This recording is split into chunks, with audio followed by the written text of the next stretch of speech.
Frères et sœurs, que la grâce et la paix de Dieu soient avec vous. Nous sommes réellement contents de pouvoir vous rencontrer encore ce matin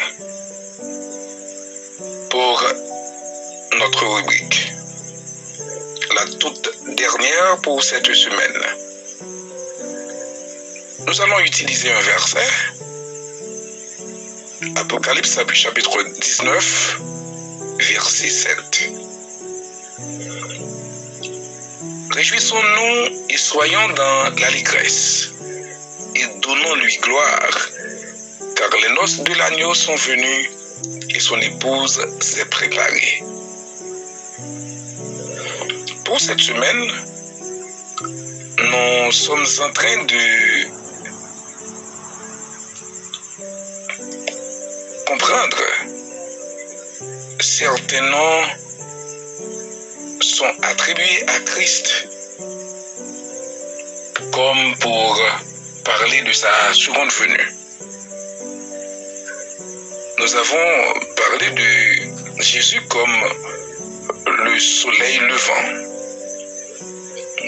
l'étoile brillante du matin, le juste juge, la résurrection et la vie. Aujourd'hui, Jésus, l'époux.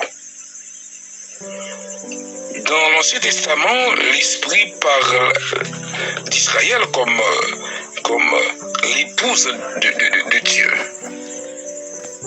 Dans le Nouveau, l'Église est l'épouse de Jésus-Christ.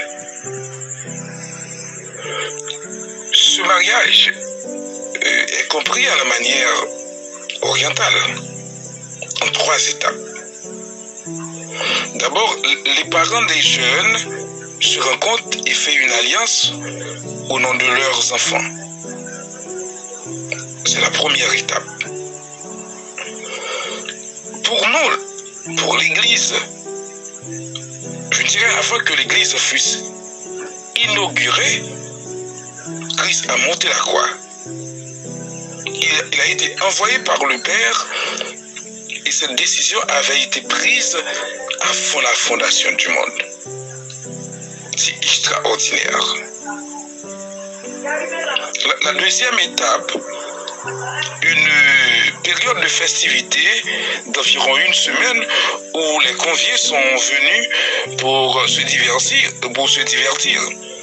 C'était dans une ambiance pareille que Christ a fait une intervention magistrale lors de noces à Cana en Galilée. Alors, le manque de vin, ou bien, puisque le vin était terminé, l'homme risquait de perdre la femme. Mais Christ a intervenu et puis tout a été régularisé. Cette période de festivité, de joie, sera possible dans le ciel pendant cette semaine que parle Daniel, dans Daniel chapitre 9, verset 27. Une semaine au cours de laquelle, alors une semaine qui se divise en deux parties, il y a la première qui aura une alliance entre Israël et le chef. Et pendant la deuxième moitié, Israël aura une dispute, une division. Il y aura une scission entre Israël et le chef. Et les deux moitiés de la semaine, 3 ans et demi, et une semaine, la semaine que parle Daniel, c'est 7 ans. Et c'est pendant la période de 7 ans que l'Église, avec son époux, sera dans le ciel pour les noces. La troisième étape, l'époux prendra son épouse avec lui et ce sera l'état éternel de l'Église. L'Église sera avec Christ pour toujours. Il n'y a pas de vrai mariage, ou bien il n'y a pas de mariage réussi sans amour. Dans Jean 3, verset 16, Christ a prouvé son amour pour l'Église. Christ a prouvé son amour pour l'Église. Sa mort, ça prouve que Christ aime son épouse. Et vous, êtes-vous de l'Église de Christ? Vous devez donc témoigner votre amour pour Dieu. Vous devez témoigner votre amour pour Dieu, pas seulement quand les choses vont bien, mais quand ça paraît difficile, il faut témoigner votre amour pour Christ, car lui, il demeure fidèle à sa promesse. Puisque le temps est proche, ne négligez pas de respecter déjà l'engagement, ou bien de respecter ce que vous avez pris comme engagement de suivre Christ. L'époux est prêt et son père s'apprête à l'engager. Le temps que nous vivons explique clairement que la période de la festivité va arriver. Personne ne doit pas rater ce rendez-vous. Bientôt, l'Église sera auprès de Christ, auprès de l'époux pour toujours.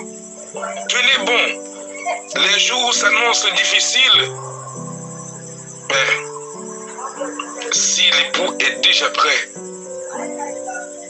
l'époux doit venir très bientôt pour prendre son Église avec lui. Nous devons rester à l'attente de l'époux. Ne soyez pas comme les folles, les 5 folles, mais soyez comme les 5 sages dans Parabole des 10 vierges. Mesdames et messieurs, merci d'avoir été des nôtres. Merci de votre écoute. Nous espérons vous retrouver la semaine prochaine pour une autre édition. Pour vous servir, c'était votre ami de toujours, Jonas Théus, qui vous dit au revoir.